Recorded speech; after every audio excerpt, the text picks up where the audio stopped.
Good morning, students. Today we will start the next group of organisms which causes diseases. That is the diseases caused by the protozoa. जो protozoa है उनकी वजह से भी काफी सारे डिजीज होते हैं. अब कौन कौन से डिजीज है जो हमें यहाँ पे स्टडी करने हैं. प्रोटोजोआ, जैसे कि आप ऑलरेडी जानते हैं कि प्रोटोजोआ यूकैरियोटिक ऑर्गेनिजम्स होते हैं और किंगडम प्रोटिस्टा के अंदर इंक्लूड होते हैं. Diseases caused by protozoa.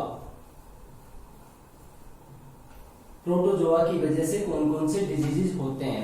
यहां पे जो डिजीज हमें स्टडी करने हैं that includes malaria and amoebic dysentery.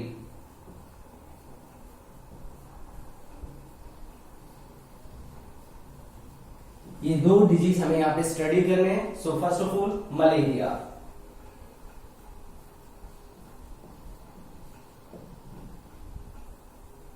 Malaria. Now what is the causing organism और microbes for the malaria. Causing microbe. Causing microbe that is Plasmodium.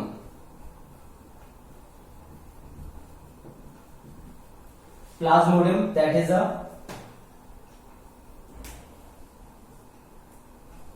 tiny protozoan. Tiny protozoan काफी छोटा सा प्रोटोजोआ होता है, protozoan होता है जिसकी वजह से मलेरिया होता है. सो Plasmodium.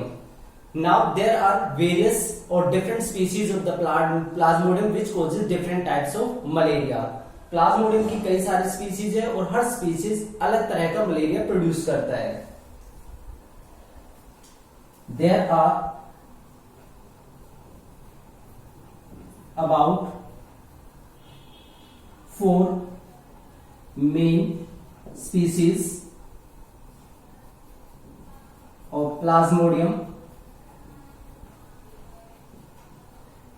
which causes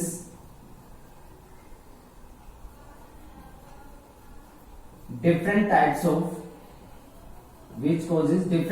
of malaria, जिनकी वजह से अलग अलग तरह का मलेरिया होता है. For example Plasmodium vivax. Plasmodium vivax that causes benign tertian malaria. Benign tertian malaria. Benign tertian malaria means here the attack of fever take place after 48 hours. हर 48 घंटे के बाद फीवर आता है. Fever recurs after 48 hours means हर तीसरे दिन बुखार आता है, इसमें फीवर आता है. इसलिए ये जो फीवर है इसको बोला जाता है, या मलेरिया जो है उसको बोला जाता है बिनाइन टर्शियन मलेरिया. सेम इसी तरीके से नेक्स्ट है Plasmodium ovale. That is the another species and that also causes benign tertian malaria. इसकी वजह से भी बिनाइन टर्शियन मलेरिया ही होता है और 48 आवर्स के बाद ही इसका अटैक होता है फीवर का. Third one is Plasmodium malaria और मलेरी. इसकी वजह से क्वार्टन मलेरिया होता है.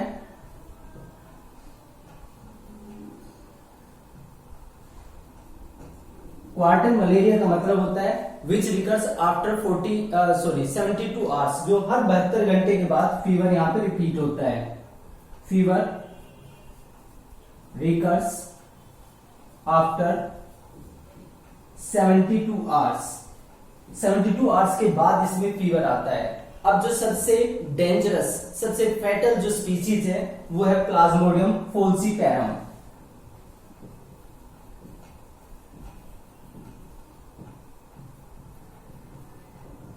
falciparum. Plasmodium falciparum. जो ये स्पीसीज है इसकी वजह से जो मलेरिया होता है, इससे सभी तरह के मलेरिया होते हैं, यानी कि जिसमें फीवर हर रोज होता है, इरेगुलर हो सकता है या हर तीसरे दिन होता है, वो सारी कैटेगरी के मलेरिया इसकी वजह से हो सकते हैं। लेकिन मेनली जो मलेरिया इसकी वजह से होता है, जिसको हम कंसीडर करते हैं, that is malignant tertian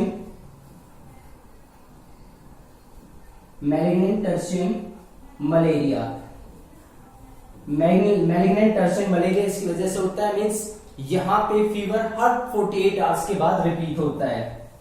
fever after 48 hours, यानी कि हर तीसरे दिन फीवर इसमें आता है। मैलिग्नेंट टर्शियन मलेरिया का मतलब होता है कि यहाँ पे मैलिग्नेंट का मतलब है सेरिब्रल पार्ट, यानी कि ये काफी डेंजरस होता है। सबसे फैटल टाइप का जो मलेरिया होता है ये मैलिग्नेंट टर्शियन मलेरिया ही होता है, और ये सबसे ज्यादा डेथ की वजह भी बनता है।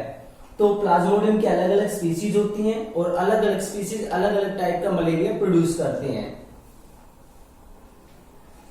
सो Plasmodium vivax, Plasmodium ovale, Plasmodium malaria and Plasmodium falciparum, and that causes the fatal type of malaria.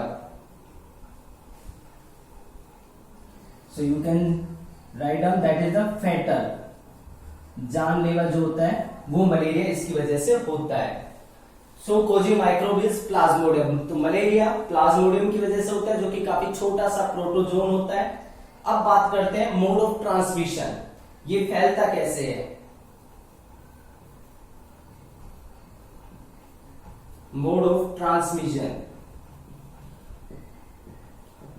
that is transmitted by the bite of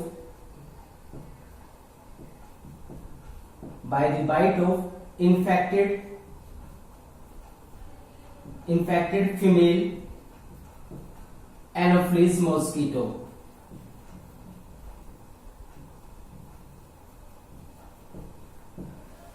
By the bite of infected female Anopheles mosquito, जो Anopheles mosquito है उसकी जो female member है उसके bite करने से। और special condition क्या होती है कि जो फीमेल एनाफ्लीज बाइट कर रही है वो खुद इन्फेक्टेड होनी चाहिए, उसके अंदर जो प्रोटोजोआ है वो प्रेजेंट होनी चाहिए ऑलरेडी, तभी वो मलेरिया आगे स्प्रेड कर सकती है।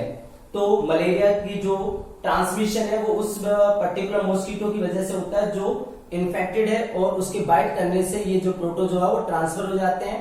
एक सिंगल बाइट में एनाफ्लीज जो मॉस्किटो है अगर उसके अंदर इन्फेक्शन है तो 1000 स्पोरोजोइट्स वो ह्यूमन बॉडी के अंदर रिलीज कर सकती है।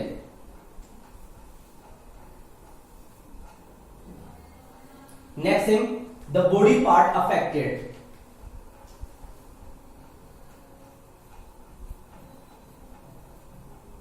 बॉडी पार्ट्स अफेक्टेड, कौन से बॉडी पार्ट्स को ये अफेक्ट करते हैं। तो यहां पे जो बॉडी पार्ट अफेक्ट होते हैं उसमें इंक्लूड है लीवर एंड आरबीसीज। लीवर और आरबीसीज, रेड ब्लड सेल्स और लीवर, ये इसके टारगेटेड पार्ट होते हैं जहां पे इसमें सबसे ज्यादा डैमेज क्रिएट किया जाता है। Now what is the incubation period for the malaria disease. Incubation period, कितने टाइम में सिम्टम्स अपीयर हो जाता है। सो that is about 14 days. 14 days के अंदर जो सिम्टम्स है वो अपीयर होना स्टार्ट हो जाते हैं। So that is the time interval from infection to the appearance of the symptoms. तो 14 डेज के बाद यहां पे सिम्टम्स अपीयर हो जाते हैं। उसके बाद नेक्स्ट थिंग आती है सिम्टम्स। अब इसमें सिम्टम्स क्या होंगे तो एक बार दोबारा से रिव्यू कर लेते हैं। Malaria that is caused by the microplasmodium, that is a tiny protozoan. There are 4 main species of plasmodium, 4 main species है जिसका सबसे ज्यादा डिस्क्रिप्शन मिलता है, जिसकी वजह से मलेरिया सबसे ज्यादा ऑब्जर्व होता है। वो 4 स्पीसीज है Plasmodium vivax that causes benign tertian malaria. यहाँ पे जो मलेरिया होता है इसकी वजह से वो हर तीसरे दिन उसमें फीवर का अटैक होता है। प्लाज्मोडियम ओवेल भी बिल्कुल इसी की तरह होता है, इसमें भी बिनाइन टर्शियन मलेरिया होता है। प्लाज्मोडियम मलेरिया क्वार्टर मलेरिया के लिए रिस्पॉन्सिबल है, यानी कि यहाँ पे फीवर का जो अटैक है वो 72 आवर्स के बाद होता है। और प्लाज्मोडियम फॉल्सिपेरम ये मैलिग्नेंट टर्शियरी मलेरिया कोज करता है मेनली। हालांकि इसमें जो मलेरिया उसमें फीवर हर रोज भी हो सकता है, इरेगुलर भी हो सकता है, और जैसे मैलिग्नेंट टर्शियरी मलेरिया हर तीसरे दिन भी हो सकता है। तो किसी भी तरह का मलेरिया ये कोज कर सकता है, और ये सबसे फैटल है, यानी कि सबसे ज्यादा जो डेथ है वो प्लाज्मोडियम फॉल्सीपैरम की वजह से होती है। मोड ऑफ ट्रांसमिशन, ये फैलता कैसे है? By the bite of infected female anopheles mosquito. जो फीमेल एनाफिलिस मॉस्किटो है, जब वो बाइट करता है किसी पर्सन को, तो स्पोरोजोइट्स यानी कि इन्फेक्टेड फॉर्म जो होती है प्लाज्मोडियम की, वो डिलीवर कर दी जाती है ह्यूमन बॉडी के अंदर। बॉडी पार्ट्स अफेक्टेड, कौन से बॉडी पार्ट को सबसे ज्यादा डैमेज किया जाता है? That is the liver and RBCs. Incubation period about 14 days.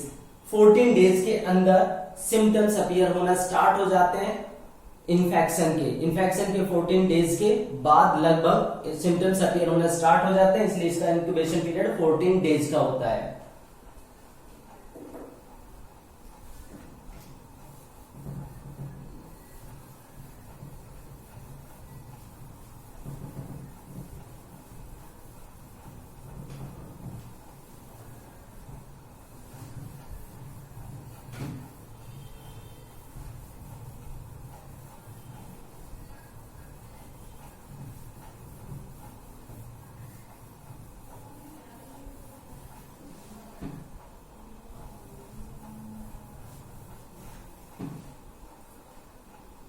So now symptoms.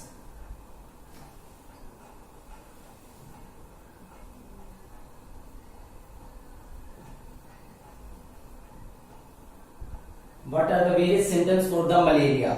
Malaria के लिए अब क्या सिम्टम्स होते हैं? तो यहाँ पे जो सिम्टम्स हैं उसमें इंक्लूड है first fever, second chill condition, ठंड लगना, third anaemia,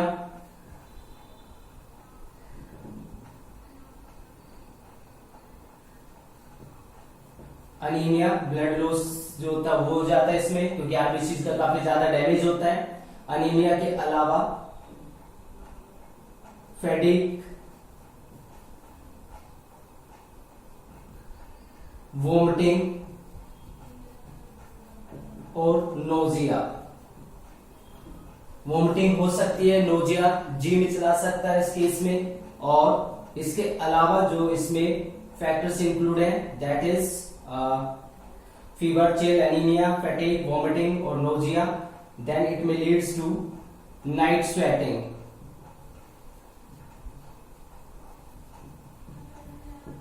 These are the few symptoms और few characteristic symptoms।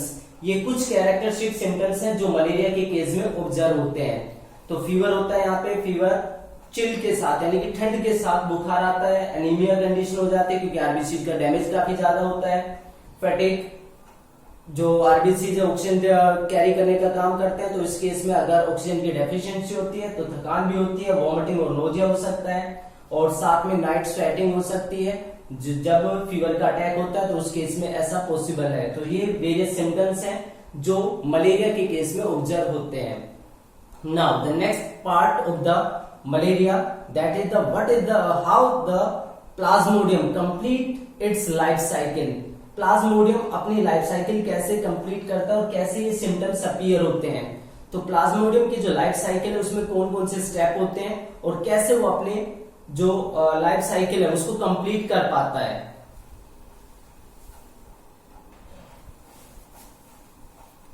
Now the life cycle of Plasmodium.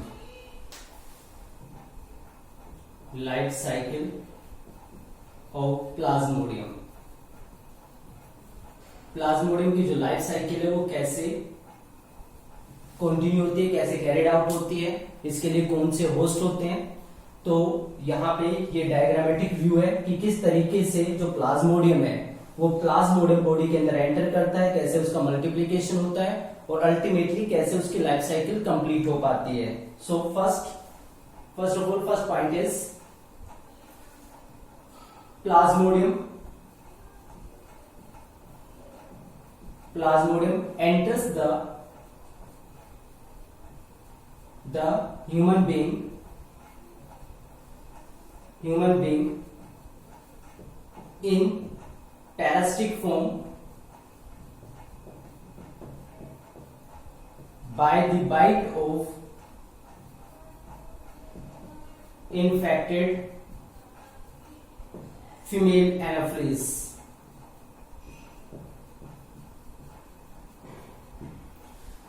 Plasmodium enters the human being in parasitic form by the bite of infected female anopheles. जो infected female Anopheles है उसके bite करने से जो Plasmodium है वो parasitic form के अंदर ह्यूमन बीइंग के अंदर ट्रांसफर हो जाता है। जो पैरासिटिक फॉर्म होती है यहाँ पे, ये पैरासिटिक फॉर्म जो है इसको बोला जाता है स्पोरोजोइट।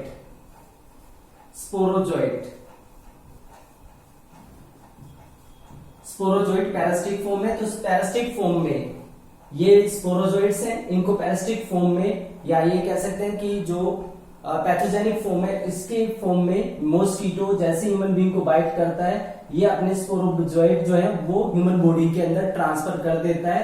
तो ये पहला स्टेप है कि कैसे ह्यूमन बॉडी के अंदर जो प्लाज्मोडियम है उनका ट्रांसफर होता है। प्लाज्मोडिया कैसे ट्रांसफर होते हैं, तो फीमेल एनाफ्लीज जो इन्फेक्टेड है जब वो बाइट करती है तो पैरासाइट फॉर्म में प्लाज्मोडियम को बॉडी के अंदर ट्रांसफर कर देती है।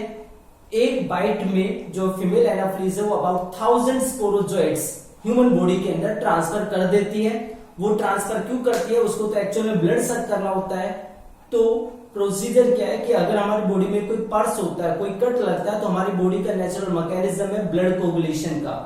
अब ऐसे केस में जब मॉस्किटो अपने प्रोबोसिस से स्किन के अंदर जो स्किन के नीचे जो ब्लड वेसल्स है उनको रप्चर करता है ब्लड सक करने के लिए, तो ब्लड जम ना जाए इसलिए वो एंटीकोगुलेंट इंजेक्ट करता है हमारी बॉडी में। जो एंटीकोगुलेंट है वो उसके सलाइवा के अंदर प्रेजेंट होते हैं और उस सलाइवा के अंदर प्रेजेंट है ये स्पोरोजोइट। तो जब वो एंटीकोगुलेंट डालता है तो उसी के साथ स्पोरोजोइट भी ह्यूमन बॉडी के अंदर ट्रांसफर हो जाते हैं। So that is the first step. Now the second one, sporozoites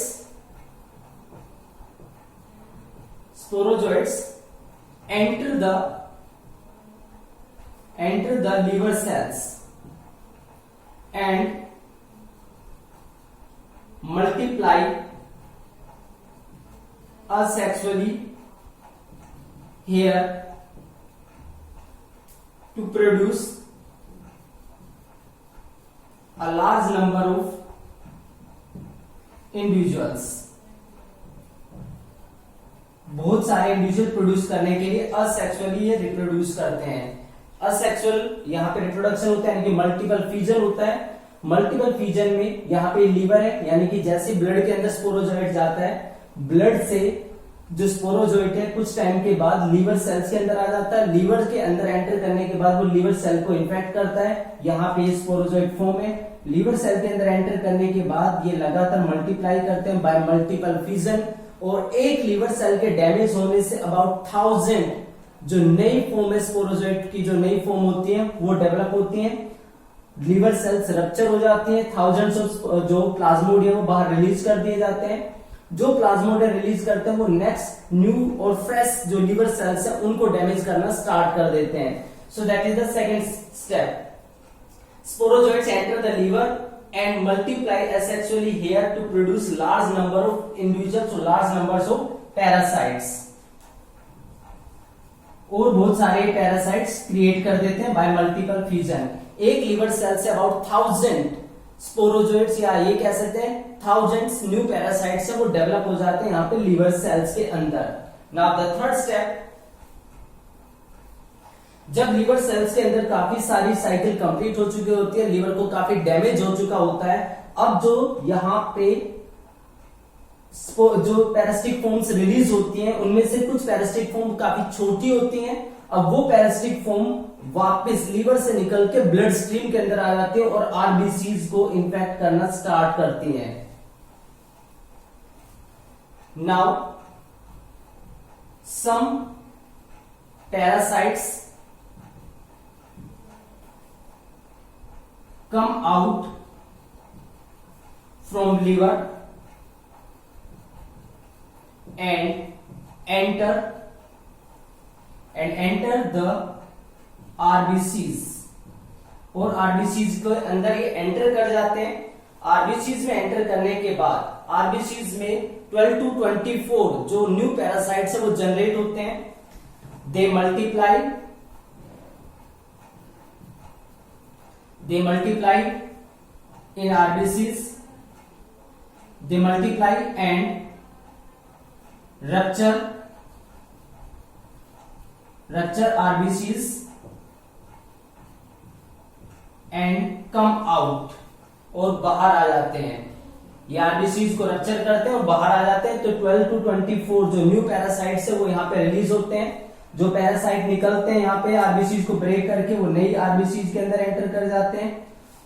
RBCs में फिर से मल्टीप्लीकेशन होता है और मल्टीप्लीकेशन से फिर से उनका ब्रेकडाउन हो जाता है. यहाँ पे भी मल्टीपल फ्यूजन होता है, लेकिन यहाँ पे थाउजेंड्स ऑफ मेंबर्स प्रोड्यूस नहीं होते, सिर्फ 12 to 24 मेंबर्स ही प्रोड्यूस होते हैं. तो इस तरीके से जो आरबीसीज हैं उनको लगातार नई नई आरबीसीज को टारगेट बनाया जाता है और लगातार पैरासाइट्स का नंबर बढ़ता चला जाता है. तो पहले लीवर सेल को डैमेज किया, फिर कुछ जो पैरासाइट्स हैं उन्होंने आरबीसीज में एंट्री कर दी, बाकी जो पैरासाइट बचे वो अभी भी लीवर सेल्स को डैमेज कर रहे होते हैं.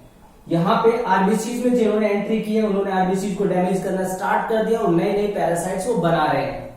अब ये हो गया हमारे पास 4 स्टेप्स कि आरबीसीज में वो कैसे एंटर हुआ, कैसे आरबीसीज को डैमेज करना उसने स्टार्ट कर दिया है. जब काफी सारी आरबीसीज डैमेज हो जाते हैं, लीवर सेल्स डैमेज हो जाती है, तो अब पैरासाइट को इस पर्टिकुलर होस्ट को यानी कि जिस इंडिविजुअल के अंदर, जिस ह्यूमन बीइंग के अंदर ये इन्फेक्शन हुआ है उसके अंदर लीवर सेल्स काफी डैमेज हो चुकी है, आरबीसीज काफी डैमेज हो चुकी है. अब उस पर्सन की डेथ हो सकती है और होस्ट की डेथ का मतलब है जो उसके अंदर पैरासाइट है उसकी भी डेथ हो जाना. तो फिर ये जो सारा मैकेनिज्म है वो फेल हो सकता है. अब ऐसे केस में पैरासाइट इससे पहले कि होस्ट की डेथ हो वो अपने आप को इस होस्ट से बाहर दूसरे होस्ट के अंदर ट्रांसफर करने का मैकेनिज्म स्टार्ट कर देता है. अब दूसरा जो मैकेनिज्म वो कैसे स्टार्ट होता है और कैसे फुलफिल होता है, तो इस स्टेप के बाद वाले जो स्टेप है वो देखते हैं और कैसे कैरी आउट होते हैं.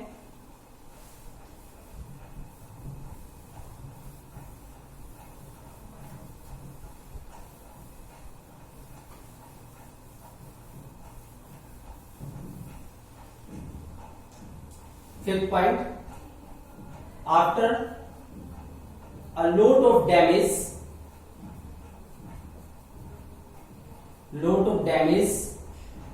of liver cells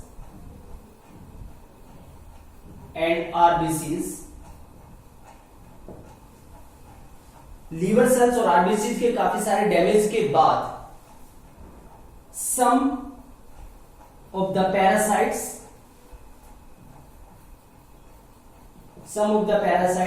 released by RBCs